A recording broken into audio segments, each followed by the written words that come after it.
Assalamualaikum warahmatullahi wabarakatuh teman-teman. Kali ini kakak akan membahas penalaran matematika nomor 11 sampai nomor 20.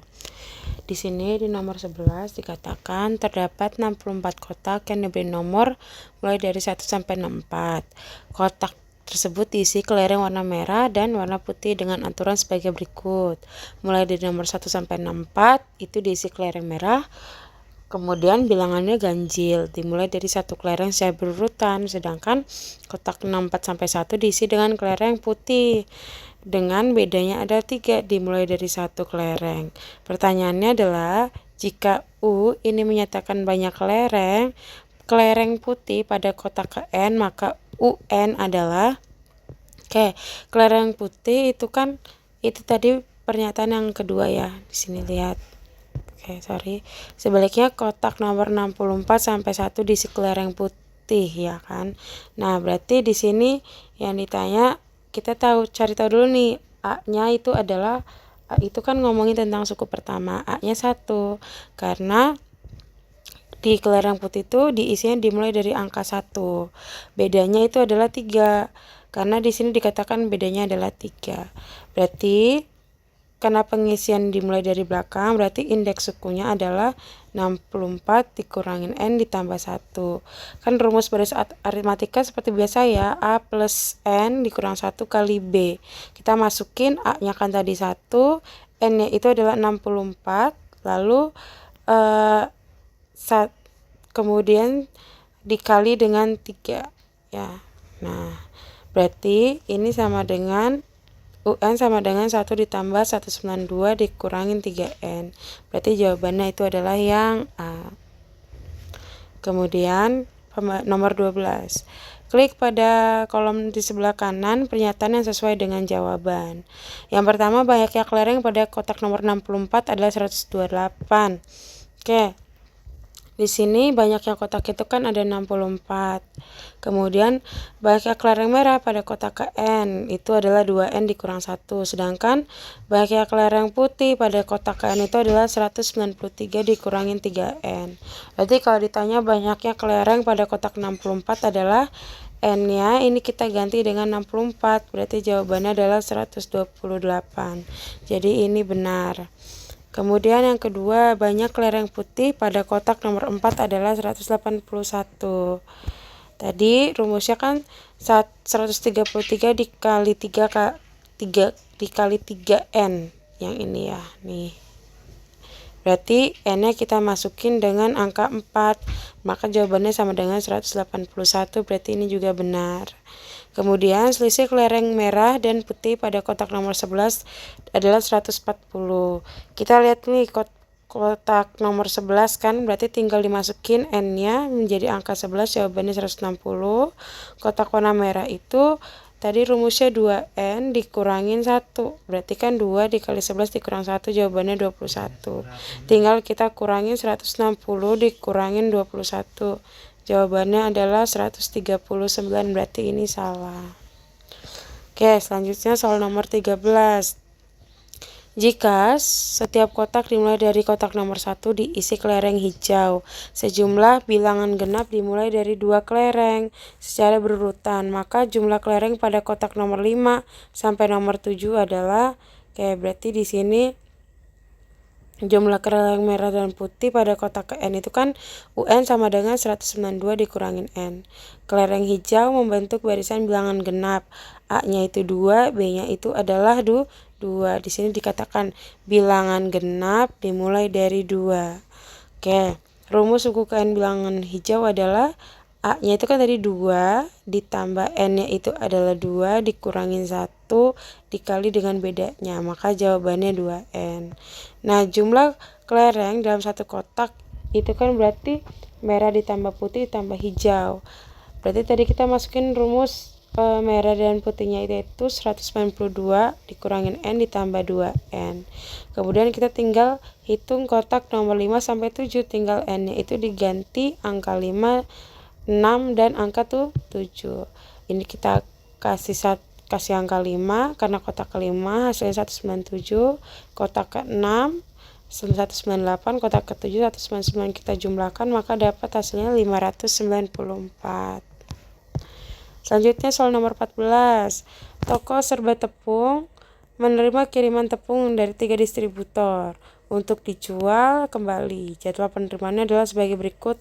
Tepung A itu 2 hari sebanyak 50 kg, tepung B 3 hari sebanyak 100 kg, tepung C 4 hari sebanyak 200 kg.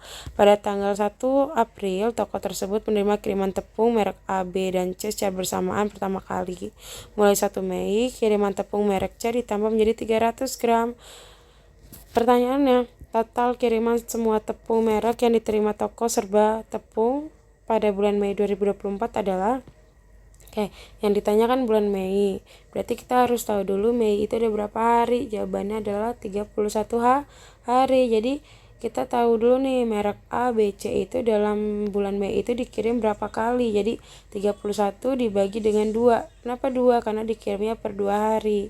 Ini juga nanti yang beras tepung merek B itu 31 dibagi 3. Nah yang A ini dulu 31 bagi 2. Jawabannya adalah 15 kali dibulatkan ke bawah ya. Nah total tepungnya berarti 15 dikali 50 karena setiap pengiriman adalah 50 kg. Jawabannya terus 750 kg. Merek B juga caranya sama, 31 dibagi 3, jawabannya 10 kali dikali 100 karena tiap pengiriman 100 kg sama dengan 1000 kg. Beras merek C di sini dikatakan dia itu waktu bulan Mei ditambah menjadi 300 kg. Berarti di sini kita dapat 31 bagi 4 6 kali. 6 kalinya dikali 300 kg sama dengan 1800. Kalau kita jumlahkan jawabannya sama dengan 4300 yang C. Nomor 15. Toko beras tepung merek menerima kiriman tepung merek B dan C pada hari yang sama untuk yang ketiga kalinya adalah di sini kan beras merek B itu dikirim per 3 hari, beras merek C itu dikirim 4 hari. Jadi kita cari angka yang sama ya. Jadi A dan salurkan A, B dan C. B dan C itu berarti sama dengan ini kan 3, ini 4. Ini bisa jadi angka 12, ini bisa jadi angka 12. Lalu bisa jadi angka berapa lagi? 12, 15, 18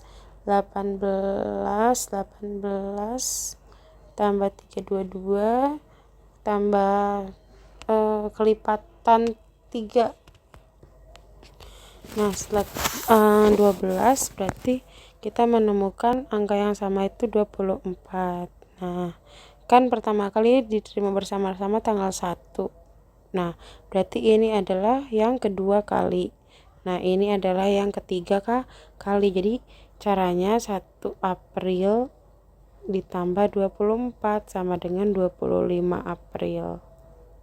Jawabannya yang D. Selanjutnya nomor 16. Di suatu grosir beras disediakan berbagai jenis beras.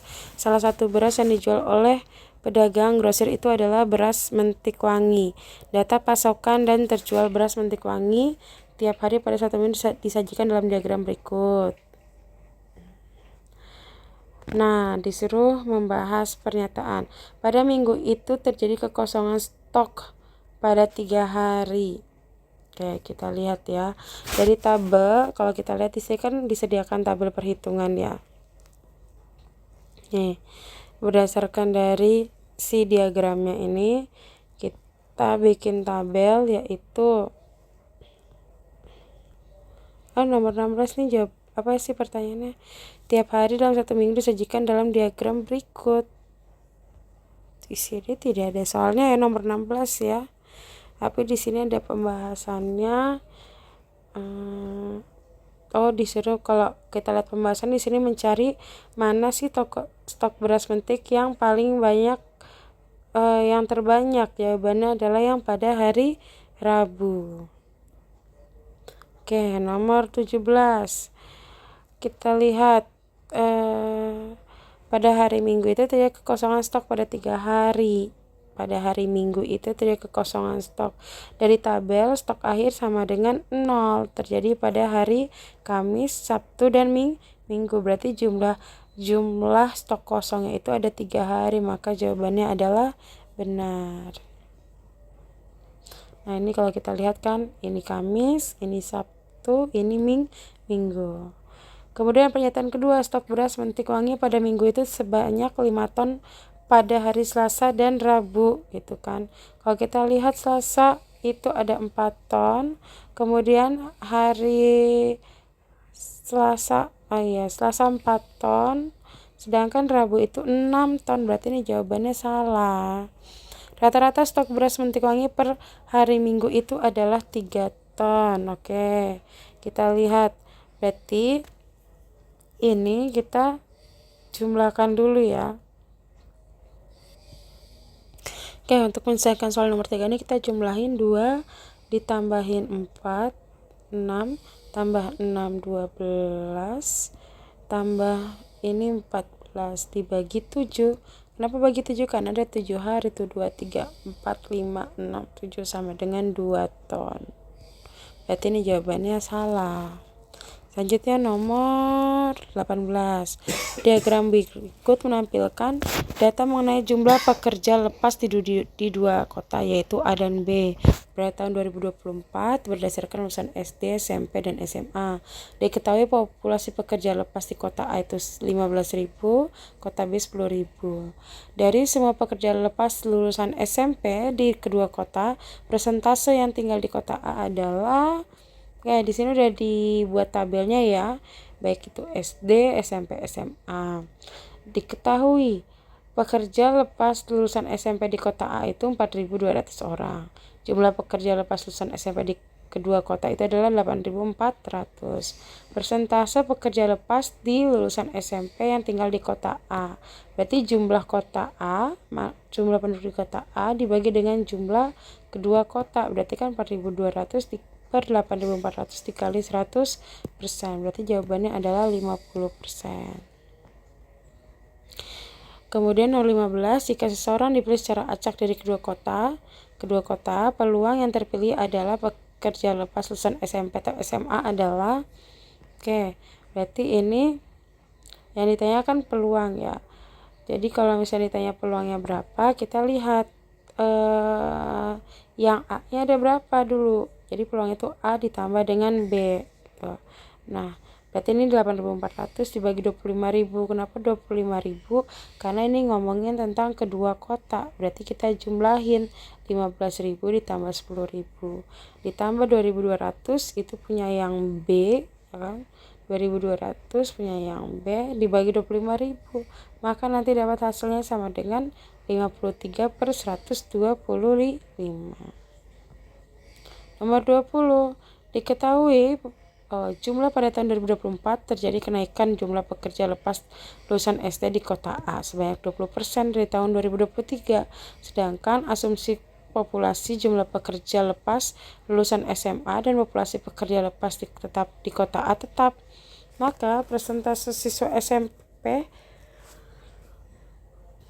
di kota B di kota A berkurang. Kita lihat jumlah pekerja lepas di kota A 2023. SD-nya itu 9.000 dikurangin 20% dikali SD 2023. Jadi dapat hasilnya 9.000. Kemudian berarti kan SD untuk 2023 tinggal 9.000 dibagi 1,2 hasilnya 7.500. Jumlah pekerja lepas SMA di kota A adalah 1.800. Jumlah pekerja lepas lulusan SMP di kota A adalah 5.700. Persentase jumlah pekerja lepas lulusan SMP berarti kan tinggal 5.700 dibagi 15.000 karena yang ditanya adalah kota A bukan kedua kota. Dikali 100 jawabannya 38%. Sehingga persentase mengalami penurunan jumlah pekerja lepas lulusan SMP di kota A, yaitu adalah 10%. Karena sebelumnya itu dia 28%. Jadi jawabannya adalah 10%. Baik, itu pembahasan kita pada hari ini tentang PM nomor 11 sampai nomor 20. Terima kasih untuk perhatiannya. Sampai bertemu lagi di pembahasan soal lainnya.